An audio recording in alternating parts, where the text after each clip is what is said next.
Well, there are many sons being killed in Syria. Many sons. Every one of them is somebody's son. Whether they are on the side of the regime or on the side of the opposition to the regime. They are all sons of Syria, and their blood has been shed in the thousands by both sides. This is Achmed, 7 years of age, from Damascus, Syria, where rebels circulate.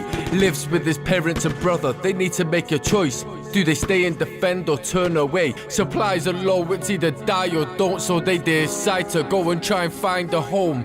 They grab a few personal things, pack whatever food rations they have for their journey begins. Their plan is to leg it to Egypt, get to the beaches, use life savings to board the vessel to freedom, live a life stressless and peaceful. Plus dad has cancer and needs medical treatment. They quickly get caught in a crossfire, but brother seen a car that he thought he could hotwire. They were an open target, but brother acted fast and managed to get the motor started. They kept moving and drive to the outskirts, but once again they got caught in a violent outburst. It was crazy to see.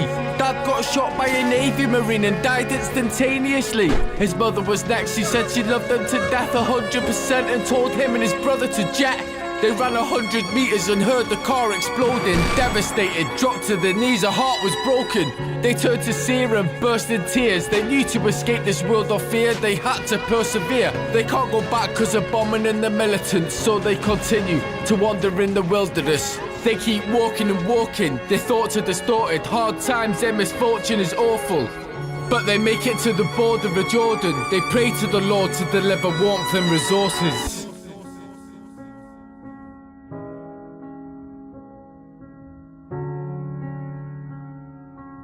So what you're asking us to believe is that a revolution supported by McCain, by Lieberman, by Britain, France, America, Israel, Saudi Arabia and Qatar is a revolution for good, for haq?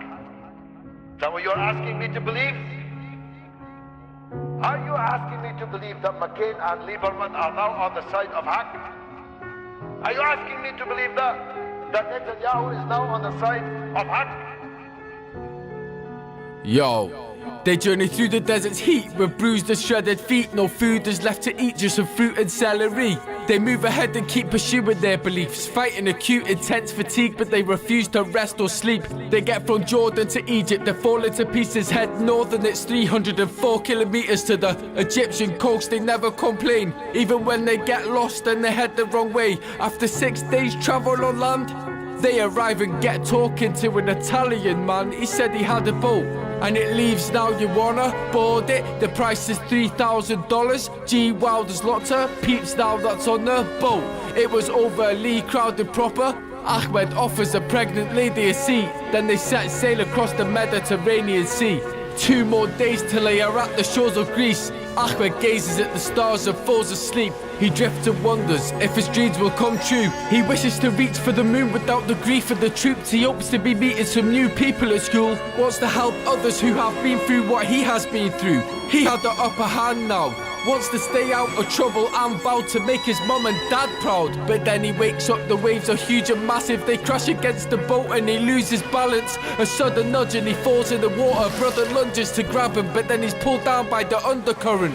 Oxygen deprived from his lungs and brain, his diaphragm muscle breaks. He stops fighting and suffocates. His final heartbeat passes and it goes by. They found him south of Athens on the coastline. Good evening. It's rare that we have to warn you right from the top of the newscast about what you're about to see, but the photo we're going to show you has quickly resonated across the world as a heartbreaking symbol of an utter human catastrophe that we can't close our eyes to.